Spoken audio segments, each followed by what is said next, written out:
according to you, what organizations should consider when they are selecting a community platform?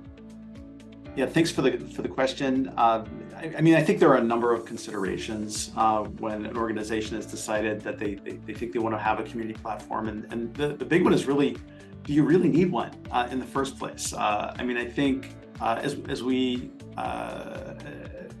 kind of see the developments of the past couple of years and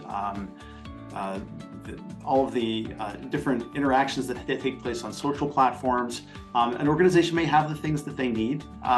They may have their sense of community living on some more conventional social media spaces, and I'm sure Rich will probably want to say a few more words about this as well. But answering that question up front, like who are you really trying to reach?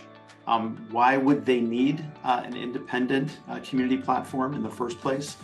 These are all big questions, and I think as an organization starts to go down that road of thinking about making that kind of choice, there are decisions to be made around the technology side, certainly, but also the operations side, which I see often gets neglected in the process. Have you thought about your community management team? Have you got data and analysis professionals who are available? Do you have a tech team that's going to be prepared to support the platform over time? There's overhead for these platforms, particularly the large enterprise ones that require a lot of integrations, with other systems, your CRMs, your learning systems, and all of those questions are things that probably need to be addressed in short order.